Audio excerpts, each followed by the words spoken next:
Hello, I'm Bernard Keevy. I'd like to talk today about how you can maximize business from your existing customers.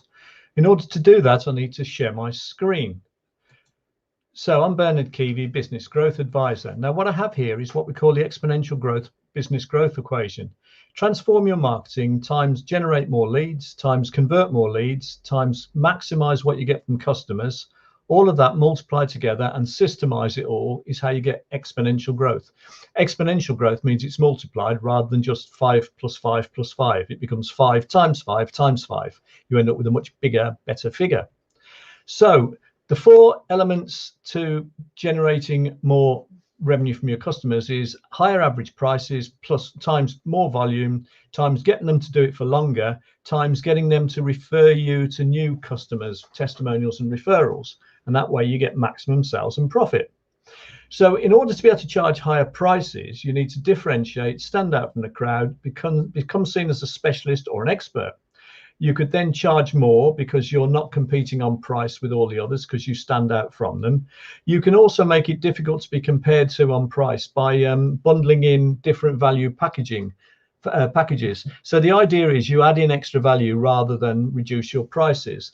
And that way you'll end up far better off than if you try discounting and reducing your prices, which just hammers your bottom line.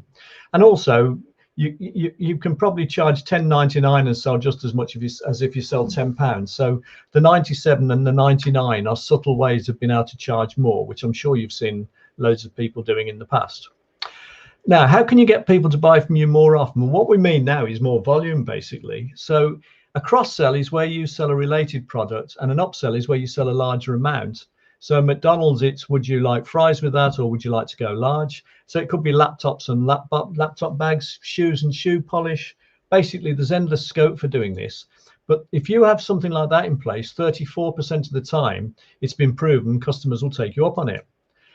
You can also have joint ventures and affiliates. And if you have joint ventures and affiliates, the great thing about this is it enables you to sell a wider range of products and services and earn money from them. So again, you can increase your volume. How do you get people to stay longer? Well, 68% of the time people leave because you haven't paid them sufficient regular attention. No other reason. You haven't upset them. It's just you haven't given them enough attention.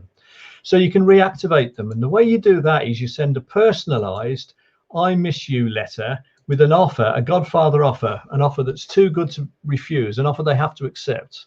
Can't refuse, that's the expression, isn't it? With a deadline or scarcity on it. And if you do that, you'll find a fair proportion of them will actually take you up on your offer and become customers again. And this would be a really good time to do this because obviously, you know, it's been a funny year, I suppose, is one way of putting it. But actually looking through your past customers and thinking of an offer you could make would be a good way to get the new year going productively.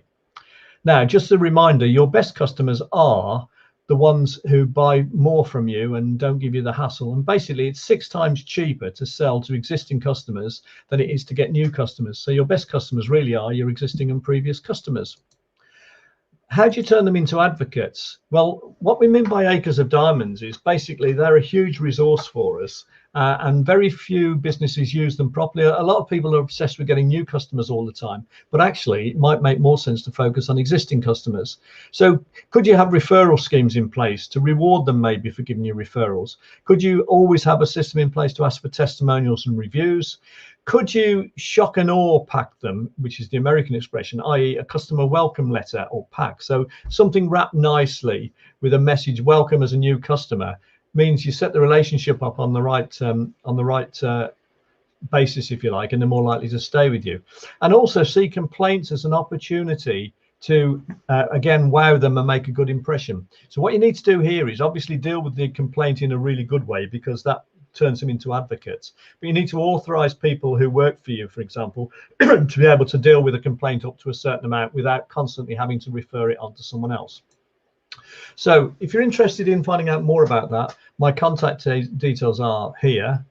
And I'm also going to just spend a couple of slides explaining our free 5-day Sell More Stuff challenge, where basically you'll get workbooks, resources.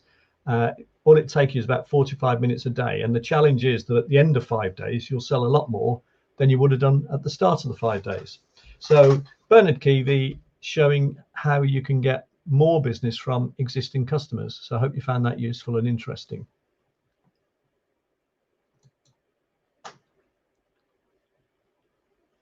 in broadcast.